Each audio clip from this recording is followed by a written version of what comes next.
එල්ටීටීය ප්‍රාණයපයට ගෙන සිටින ජනතාව යුද කටයුතු සඳහා බලහත්කාරයෙන් යොදා ගන්නා ආකාරය පිළිබඳ අලුත්ම සාක්ෂියයි මේ.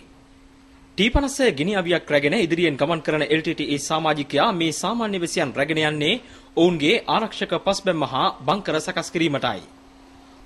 යුදමුක්ත කලාපයේ දකුණු කළවරේ වෙල්ලාමුල්ලි වයිකාල් ප්‍රදේශයේදී ඊයේ හමුදා ප්‍රහාර වලින් මරමුවටපත් වූ එල්ටීටී සමාජිකයෙකුගේ වීඩියෝ කැමරාවක තිබී සොයාගත් වීඩියෝ පටයකයි මෙම දර්ශන ඇතුළත්ව තිබුණේ.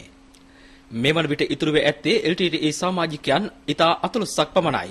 එම නිසා සමාජික හිගය පියවා ගැනීමට එල්ටීටීය ඉතුරුව සිටින සුළු සමාජිකයන් පිරිස සමග සිවිල් වැසියන් විශාල ප්‍රමාණයක් යොදා තිබෙනවා.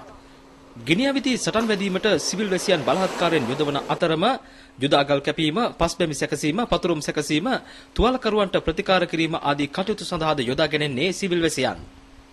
එල්ටීටී සමාජිකයන්ද නිල ඇඳුම් අතහැර සිවිල් ඇඳුමෙන් සැරසී සිටිනු මෙම දර්ශන අනුව පැහැදිලි වෙනවා.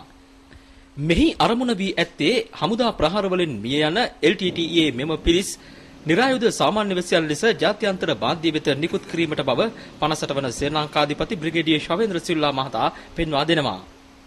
මේ සඳහා එල්ටීටීය කැමරා ශිල්පීන්ද යොදා ඇති බව මේ අනුව පැහැදිලි වෙනවා.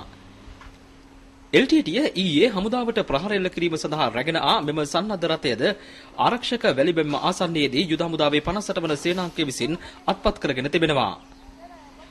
මෙහි ප්‍රහාර වලට පැමිණි සියලුම පිරිස් හමුදා ප්‍රහාර වලින් මරුමුවටපත් වුණා.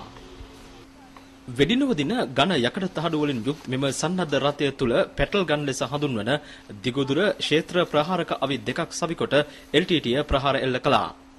ඕනෑම දිශාවකට හරවමින් මෙහි ප්‍රහාර එල්ල කිරීමට පහසුකම් පවතිනවා.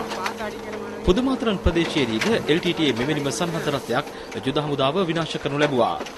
ඊයේ විනාශ කරනු ලැබුවේ යුද මුක්ත කලාපයේ මේ ආකාරයේ දෙවන සන්නද්ධ රථයයි. මෙම සන්නද්ධ රථය මෙහෙයවීම සඳහාද යොදාගෙන සිටි පිරිස සිවිල් ඇඳුමින් සැරසී සිටියා.